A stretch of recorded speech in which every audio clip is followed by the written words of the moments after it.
Hello everyone. In this post, I would like to explain to you three most important or major variables for successful instructed second language acquisition. But before I explain the variables, I would like to refresh your memory about the essence of instructed second language acquisition, or in short, we call it as ISLA. Instructed second language acquisition refers to the subfield of second language acquisition that specifically investigates any types of second language learning that occurs as a result of any systematic attempt to facilitate second language acquisition by manipulating the mechanisms of acquisitions, such as through classroom activities. Well, I took this definition from Lewin's book 2020. What distinguishes instructed second language acquisition from non-instructed second language acquisition, I mean the ordinary second language acquisition, is its characteristics, namely the existence of planned actions taken by teachers to help learners learn L2 or second language. By having the characteristic, teachers must be able to consider factors that can accelerate learners to acquire L2 and use their knowledge of these factors to create their lesson plans. Well, there are actually many factors that can contribute to the rate of instructed SLA.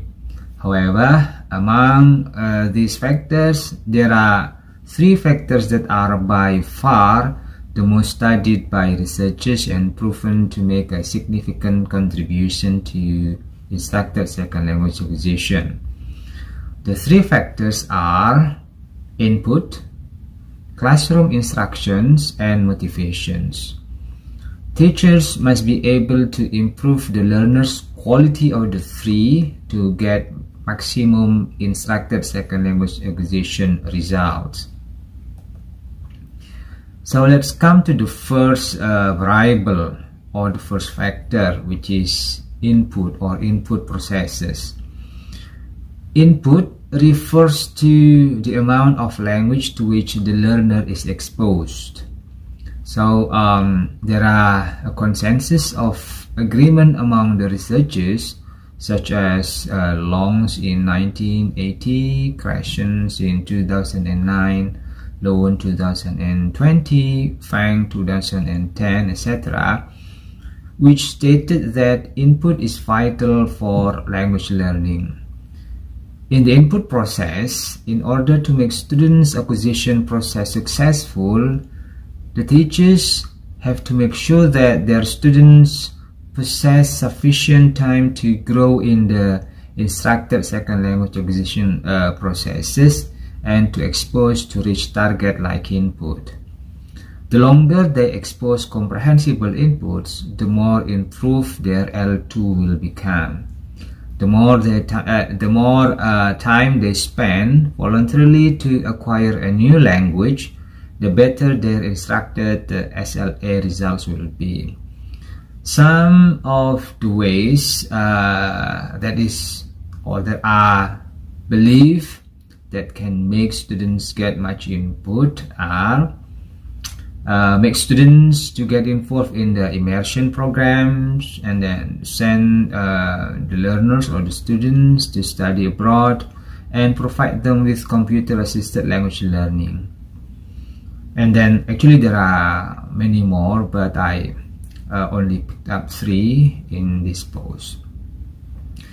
So in addition, teachers can also provide various types of tasks and corrective feedbacks to learners so that the inputs they expose would be varied and plentiful.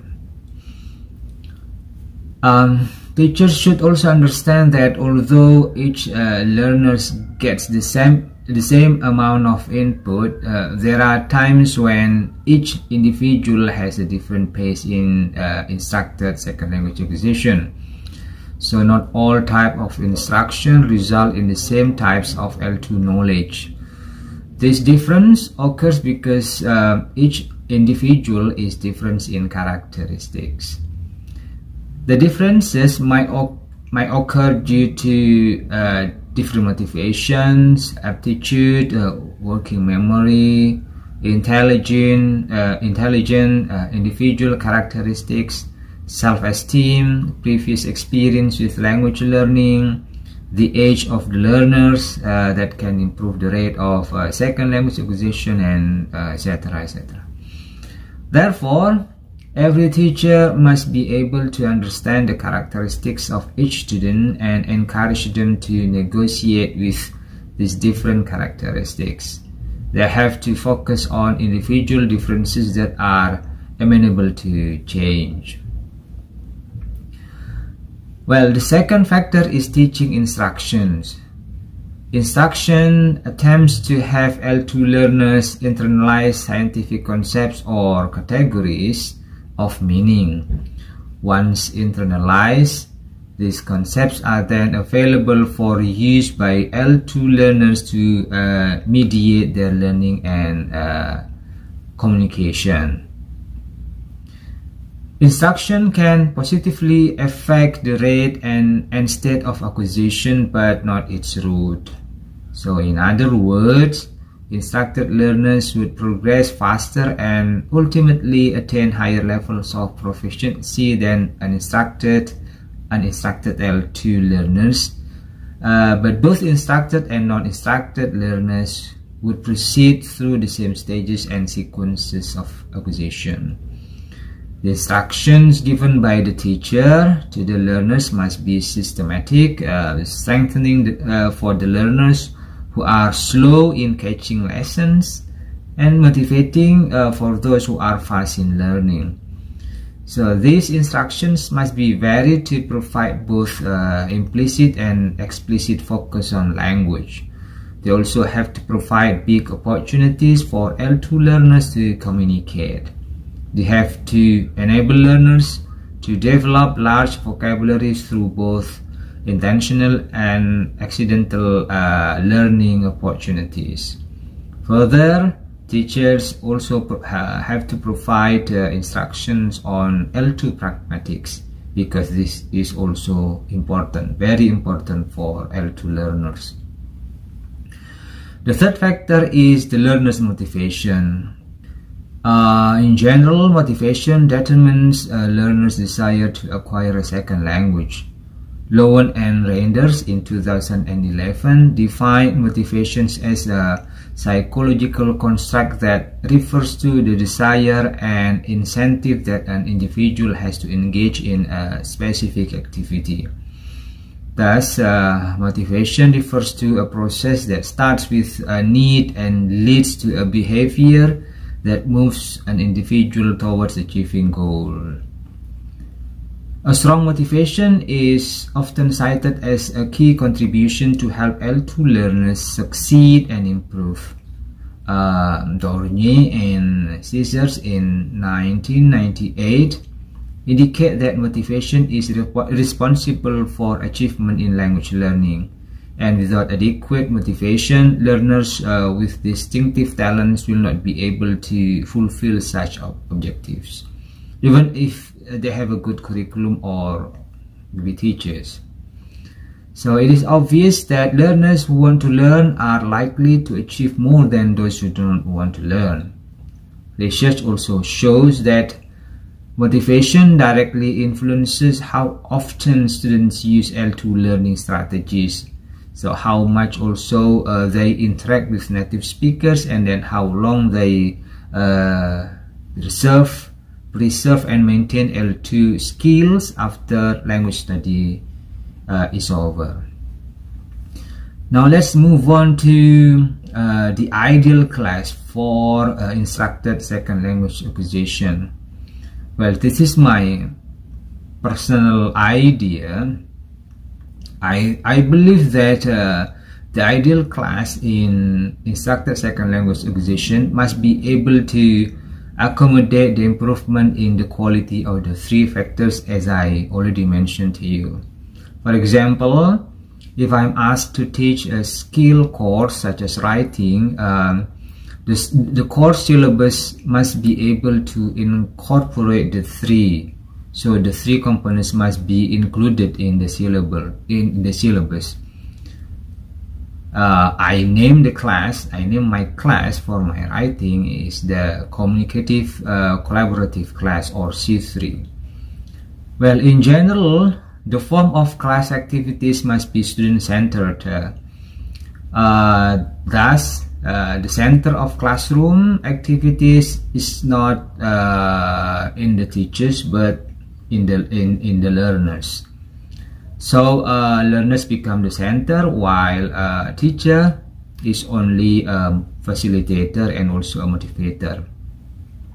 Besides that, I also want the communication language in my class to be in L2, so that they cannot only write L2, but also they have to communicate in L2 fluently.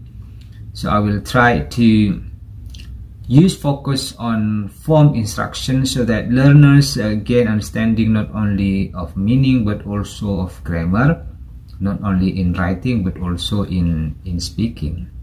There are three pillars that support my class activities. The three pillars are authentic modeling, joint construction, and learning community.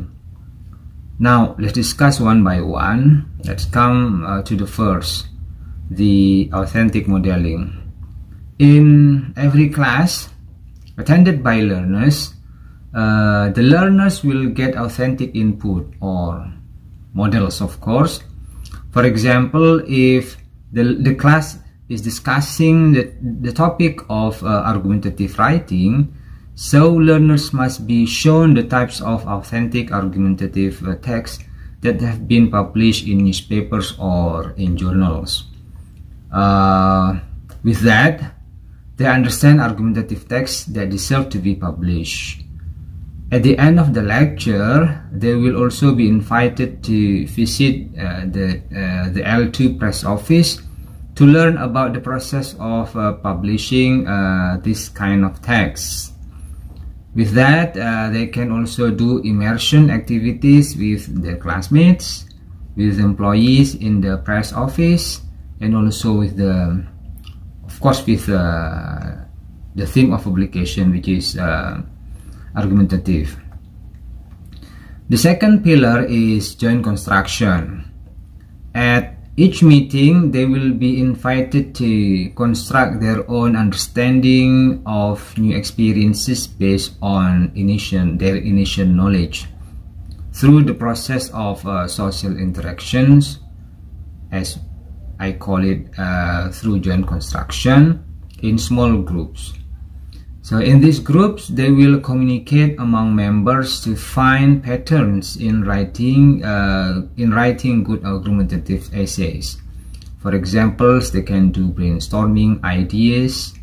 They can also discuss the positioning of the writers, and then they can also create a mind mapping together, outlining essays, generic structures, and then also, of course, preparing grammatical features, etc. And then after that, they will apply it to their writing. I mean, the knowledge that they get from joint construction can be applied in their individual writing. So they will also be asked to give feedback to their friends, so that through this feedback they can communicate, not only to express their ideas but also to practice their L2 oral skills. Now the third pillar is learning community.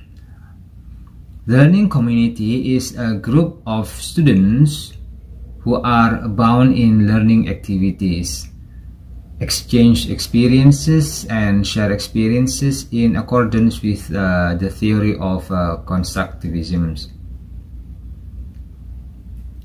They are expected to motivate each other so that the members of the community can get progress and they can be successful together. Not only that, I will also invite an essay writer who is experienced in writing essay using L2, and then this invited guest will later be a kind of inspiration for the students, so that they can be so motivated to write argumentative essay later on in the future. I think that's all my explanation. I hope by listening my presentation you will get something, and then you can also get a kind of idea in order to progress your L2 learning. Okay, see you. Bye bye.